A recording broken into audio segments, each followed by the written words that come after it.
वाक़ियात बुत शिकन सुल्तान महमूद गज़नवी क़िस्त नंबर 21 अपना इस्लामिक स्टूडियो के मोअज़्ज़िज़ नाज़रीन, मुकम्मल वीडियो देखने के बाद कमेंट और लाइक की अपील की जाती है। नाज़रीन, पंडित ने ज़ीनत को मुतमईन करके रवाना कर दिया और दरवाज़ा बंद करके अंदर चला गया। ज़ीनत अंधेरे में घर की सिमत चल दी। इमरान बिलाज़री ने जब पंडित की ज़ुबानी सुना कि ऋषि को टीले वाले मंदिर में रखा गया है तो उसने फ़ौरन मंदिर में दाखिल होने की बजाय ज़ीनत के पीछे जाने का फ़ैसला कर लिया।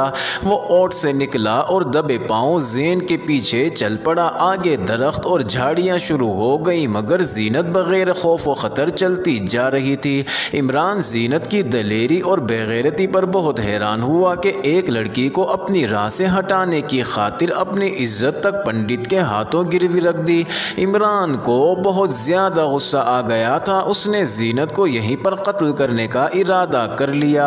ज़ीनत बहुत तेज़ कदमों से चल रही थी। इमरान इसी तेज़ी के साथ सोच रहा था कि वो इसका क्या करे। इमरान ज़ीनत के बिल्कुल करीब हो गया। ज़ीनत यकदम रुक गई, वो घबरा गई। मगर जब इमरान ने कहा कि तुम्हारा बाकी मकसद पूरा नहीं होगा, तुमने उस हिंदू लड़की को अपने रास्ते से हटाने का जो ओछा तरीका अपनाया है उसकी सज़ा तुम इस दुनिया में ही भुगतोगी। तो ज़ीनत बोली कि तुम हो। मैं तो डर गई थी कि शायद कोई और। ज़ीनत ने पूछा तुम कहाँ से आ रहे हो? इमरान बोला कि जहाँ से तुम आ रही हो, मैं चाहूँ तो तुम्हें यहीं कत्ल कर सकता हूँ, तुम्हें गायब कर सकता हूँ, तुम्हारे शोहर को बता सकता हूँ कि तुम्हारे क्या करतूत हैं और तुम क्या कर रही हो। क्या तुम इस तरह मुझ पर कब्जा कर सकोगी? नाज़रीन, ज़ीनत ये सब सुनकर जैसे मर गई हो, उसकी हालत बहुत पतली हो गई थी। इमरान बोला बोलो, जवाब दो, अब खामोश क्यों हो गई हो? ज़ीनत बोली एक हिंदू लड़की के लिए तुम इतने परेशान क्यों हो रहे हो? इमरान बिलाज़री ने ज़ीनत से कहा कि मेरी बात गौर से सुन लो, फिर कभी तुम उस मंदिर में आई तो जिंदा वापस नहीं जा सकोगी। मेरे घर में आओगी तो तुम्हारी लाश भी नहीं मिलेगी। मैं तुम्हें कभी घर से बाहर ना देखूं। अगर तुमने उस पंडित या किसी और को बताया कि मैं तुम्हें यहाँ मिला तो तुम्हारा अंजाम बहुत भयानक होगा। ज़ीनत बोली मैंने जो कुछ भी किया है तुम्हें हासिल करने के लिए किया है। ज़ीनत इमरान के कदमों में गिर पड़ी। मैंने तुम्हारी ज़ात में अपनी निजात देखी थी। मैं तो ये समझती रही कि उस हिंदू रानी को तुमने तफरीह का ज़रिया बना रखा है। मुझे मालूम ना था कि तुम उसके इतने दीवाने हो। इमरान ने कहा कि यहाँ से चली जाओ। ज़ीनत बोली मुझे माफ़ कर दो इमरान, एक हिंदू लड़की की खातिर एक मुसलमान मजलूम लड़की को ना दुत्कारो।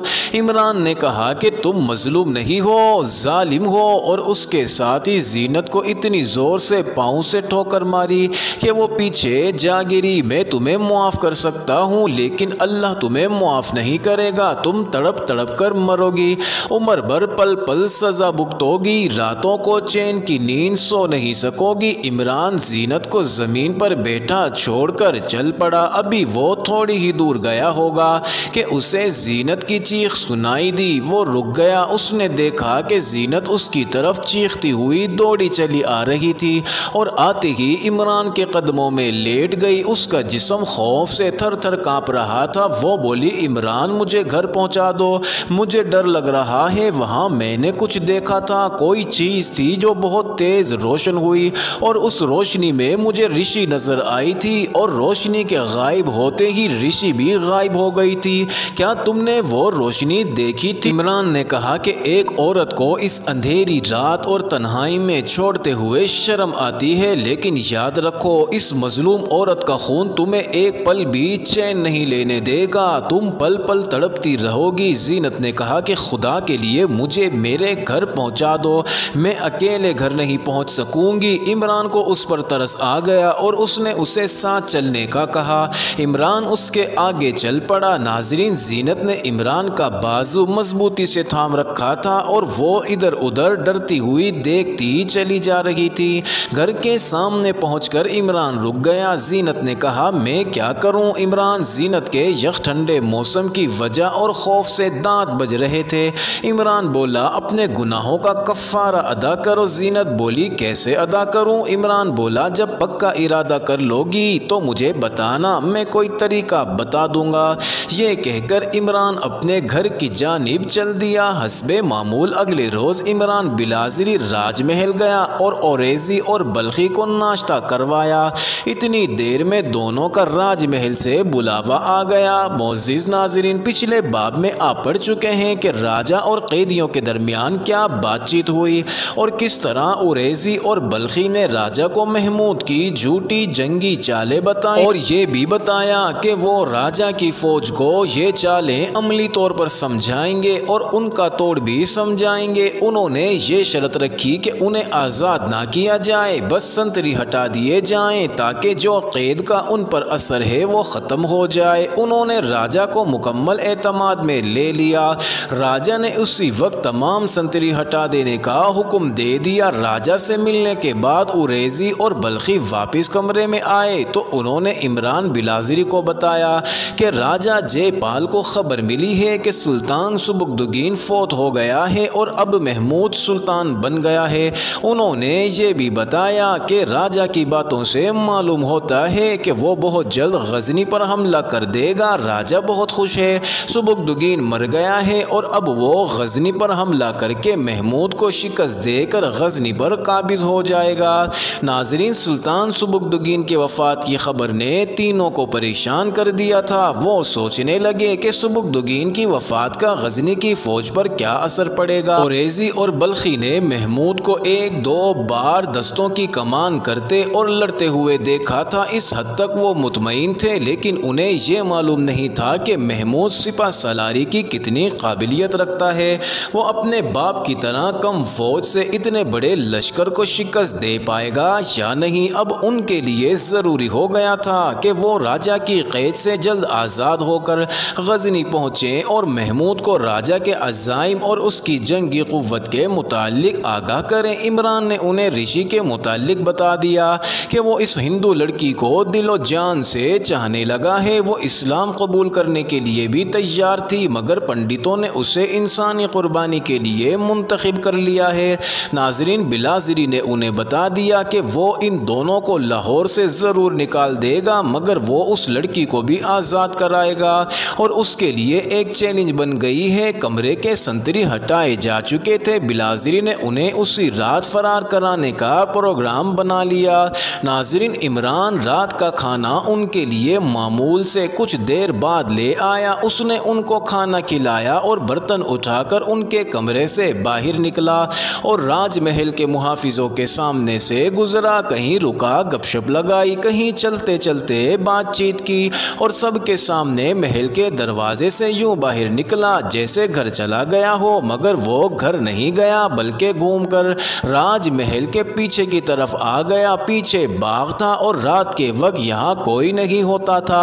बाग और राजमहल के इहाते के दरमियान एक इतनी ऊंची दीवार थी कि अकेला आदमी उसे फलांग नहीं सकता था। दिन के वक्त इमरान ने दोनों कैदियों को वो दीवार दिखाई थी और उस दीवार के साथ वो दरख्त भी दिखाया था जिसकी शाखें दीवार पर अंदर की तरफ आ रही थी। नाज़रीन, तेजशुदा वक्त पर औरेज़ी और बल्खी अपने कमरे से बाहर निकले और छुपते छुपाते कमरे से दूर चले गए। राजमहल में तो जैसे रात आई ही नहीं थी। मुलाजिम भाग दौड़ रहे थे, रक्स की महफिल जारी थी, साजों की आवाज़ साफ सुनाई दे रही थी, सजी सजाई घोड़ा गाड़ियाँ आ रही थी, शायद दूसरी रियासतों के राजे आ रहे थे। जश्न का सा समा था, हर तरफ मशलें जल रही थी। औरेज़ी और बल्खी के लिए ये मशलें मुश्किल पैदा कर रही थी। वो जिधर से गुजरते उन्हें कोई ना कोई आदमी गुजरता दिखाई दे जाता तो वो छुप जाते। वो दीवार के साथ साथ चलते गए। आखिर वो उस मकाम तक पहुंच गए जहां मशल की रोशनी नहीं पहुंचती थी। इमरान की हिदायत के मुताबिक औरेज़ी ने छोटा पत्थर उठाकर दीवार पर 2-4 मरतबा मारा। उसके फौरन बाद बाग वाली साइड से दीवार के ऊपर से रस्सा अंदर की तरफ आया। औरेज़ी और बल्खी बारी बारी रस्से के जरिए दीवार पर चढ़ गए। रस्सा बाहर फेंक दो, इमरान ने उनसे कहा, और उस दरख्त के जरिए नीचे उतर जाओ। दोनों ने बारी बारी शाखें पकड़ी और झूलते हुए टहने तक पहुंचे और फिर टहने के जरिए नीचे उतर गए। उन्होंने रस्सा उठाकर लपेटा। इमरान उनके लिए लंबे लंबे चोगे लेकर आया था जिससे वो कंधों से टखनों तक ढांपे गए। राजमहल से बाहर की दुनिया सो गई थी। वो तीनों चलते चलते चलते खतरे से बाहर आ गए। इमरान उन्हें अपने घर ले गया। उरैज़ी ने कहा कि हमें यहाँ से जल्द निकल जाना चाहिए। इमरान ने कहा कि तुम यहाँ से जल्दी नहीं निकल सकते, क्योंकि हो सकता है कि सुबह जब राजा को तुम्हारे फरार की खबर मिले तो वो सवार तुम्हारे पीछे दौड़ा दे, और ये भी तो हो सकता है कि वो कुछ भी ना करे। वो बहुत मसरूफ़ है, मेरी आंखें और कान उसी पर लगे हुए हैं। गजनी से जो वो दूसरी शिकस्त खाकर आया है उसने उसे बाउला कर रखा है। अभी तक वो फौज की कमी पूरी नहीं कर सका। पूरी हिंदू कौम उसकी मदद कर रही है, मगर ये मदद माली मदद है। दूसरे राजे महाराजे उसे अपनी फौजें देने से हिचकचा रहे हैं। उसने साजो सामान तो बहुत जमा कर लिया है, लेकिन ज़रूरत की फ़ौज उसके पास नहीं है। यहाँ का कानून है कि जब कोई राजा दुश्मन से 2 बार शिकस्त खाकर आ जाए तो उसे अपने जानशीन के हक में राजधानी से दस्तबरदार होना पड़ता है। राजा जयपाल 2 बार शिकस्त खा चुका है और अब उसका जानशीन उसका बेटा आनंदपाल है, जिसने उसे तीसरे हमले की इजाज़त दे दी है। लिहाजा अब राजा हर हाल में शिकस्त को फतह में बदलने के इंतजामात कर रहा है। इस मसरूफियत में हो सकता है कि वो तुम्हारे फरार की परवाह ना करे, या ये भी हो सकता है कि तुम्हारी तलाश में वो शहर का चप्पा चप्पा छान मारने का हुक्म भी दे दे। कल मुझे राजा के रद्दे अमल को देखना है, मैं उसके मुताबिक तुम्हें यहाँ से निकालूंगा, इसलिए तुम्हें कुछ दिन यहीं छुप कर रहना पड़ेगा। अपना इस्लामिक स्टूडियो के मोअज़्ज़िज़ नाज़रीन, निज़ाम उरैज़ी और कासिम बल्खी जासूस नहीं थे, वो फौज के ओहदेदार थे, मैदान के मुजाहिद थे और शबखून मारने के माहिर थे। जबकि इमरान बिलाज़री एक तजर्बाकार जासूस था और इसीलिए उसकी सोच इन दोनों से मुख्तलिफ थी। वो हमेशा दूर की सोचता था। इमरान ने दोनों को कहा कि अगर आप लोगों को ज़्यादा दिन यहाँ रुकना पड़े और इस दौरान राजा ने कूच का इरादा कर लिया तो हम उसके किसी न किसी ज़ख़ीरे को आग लगा देंगे।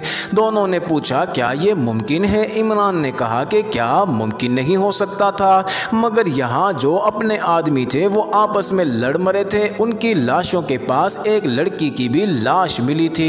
उनकी आपस की लड़ाई की वजह शायद वही लड़की थी और हम इतने नाकाम हुए कि गजनी बर वक्त इत्तला ना पहुँचा सके कि दुश्मन हमले के लिए आ रहा है। उरैज़ी ने इमरान से कहा कि तुम भी तो एक लड़की के चक्कर में पड़ गए हो। इमरान ने कहा, हाँ, लेकिन मैं अपने फ़र्ज़ के रास्ते में लड़की को नहीं आने दूंगा। मैं एक लड़की पर गजनी की अजमत को कुर्बान नहीं करूंगा। हाँ, ये हो सकता है कि मैं तुम दोनों को इस लड़की पर कुर्बान कर दूं, लेकिन ये इंतज़ाम ज़रूर करूंगा कि राजा जयपाल गजनी पर हमले के लिए जाए तो गजनी से दूर और पेशावर के करीब गजनी की फ़ौज राजा की फ़ौज का इस्तकबाल करे। मेरे पास गजनी ख़बर भेजने का इंतज़ाम मौजूद है। कासिम बल्खी ने कहा कि सोचने वाली बात यह है कि सुल्तान महमूद पूरी फ़ौज की कमान कर सकेगा भी या नहीं। उसे बहुत जल्द खबर मिल जानी चाहिए, वो साथ वाली रियासतों के झंझट में ना पड़ा हो। इमरान बिलाज़री ने कहा कि गजनी के हालात का हमें कोई इल्म नहीं। नाज़रीन, सल्तनत गजनी के हालात मखदूश थे।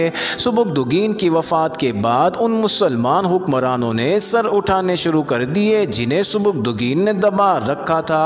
उन सब की नज़रें गजनी पर लगी हुई थी। वो एक बार खाना जंगी की तैयारियां कर रहे थे। उन सब का ख्याल था कि महमूद में वो सलाहियत नहीं जो उसके बाप में थी, मगर उन्हें मालूम नहीं था कि सुबुकदुगीन अमल से पहले सोचो विचार ज़्यादा करता था। अपने पड़ोस की मुस्लिम रियासतों से लड़ाई करने की बजाय दोस्ती रखना ज़्यादा बेहतर समझता था, मगर महमूद सोचो विचार में तेज़ जबकि अमल में तेज़ तर था। वो जवानी की उम्र में था और वक्त ज़ाया नहीं करता। सल्तनत गजनी की कैफियत ये थी कि काशगर में अलमी खाइयों की हुकूमत थी, ये भी मुसलमान रियासत थी। दूसरी तरफ बुखारा में सासानी हुक्मरान थे, ये भी मुसलमान रियासत थी। तीसरी तरफ आले ज़ियाद की रियासत थी और चौथी तरफ गौरियों की बादशाही थी। गजनी की सल्तनत इन सब में घिरी हुई थी। इन सब रियासतों की नज़रें गजनी पर थी। इन सब में आपस में इत्तफाक नहीं था। ये सब इस्लाम के रिश्ते को भुलाए हुए थे। नाज़रीन, एक रोज़ सुल्तान महमूद को खबर मिली कि बुखारा के हुक्मरान ने अपने एक अमीर तोज़ोन को खुरासान का इलाका दे दिया है। खुरासान सल्तनत गजनी का इलाका था। सुल्तान महमूद ने शाह बुखारा को पैगाम भेजा कि हम तो इत्तेहादी थे, आपकी इस कार कार्रवाई ने मुझे मजबूर कर दिया है कि मैं वो दोस्ती का मुआहिदा ख़त्म कर दूँ। आप खुरासान से हाथ उठा लें ताकि हमारा इत्तेहाद बरकरार रहे। आप जानते हैं कि हिंदुस्तान के महाराजों की मुत्तहिदा फ़ौज हम पर हमला करने के लिए आ रही है, मगर बुखारा से ऐसा जवाब आया जैसे सुल्तान महमूद गजनवी की कोई अहमियत ही ना हो। पैगाम में लिखा हुआ था। मोअज़्ज़िज़ नाज़रीन, ये इंटरेस्टिंग वीडियो जारी है। अगली वीडियो किस्त नंबर 22 में देखना मत भूलिएगा।